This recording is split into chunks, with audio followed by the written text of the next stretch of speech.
ஒரு சிறிய கிராமத்தில் குமார் என்ற சிறுவன் இருந்தான்.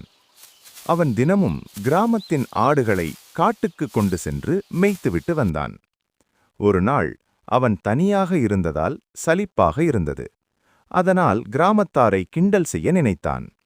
உடனே அவன் கூச்சலிட்டு, "ஓநாய் வந்துவிட்டது, ஆடுகளை தின்ன வருகிறது, காப்பாற்றுங்கள்!" என்று கத்தினான். அவனது குரல் கேட்டு கிராமத்தார் ஓடி வந்தார்கள். ஆனால் அங்கே ஓநாய் எதுவும் இல்லை. குமார் சிரித்தான்.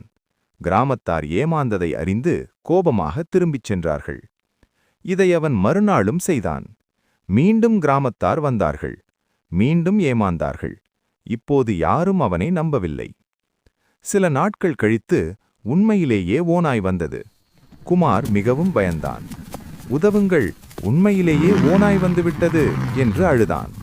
ஆனால் கிராமத்தார் இவன் மீண்டும் பொய் சொல்கிறான் என்று நினைத்து வரவில்லை.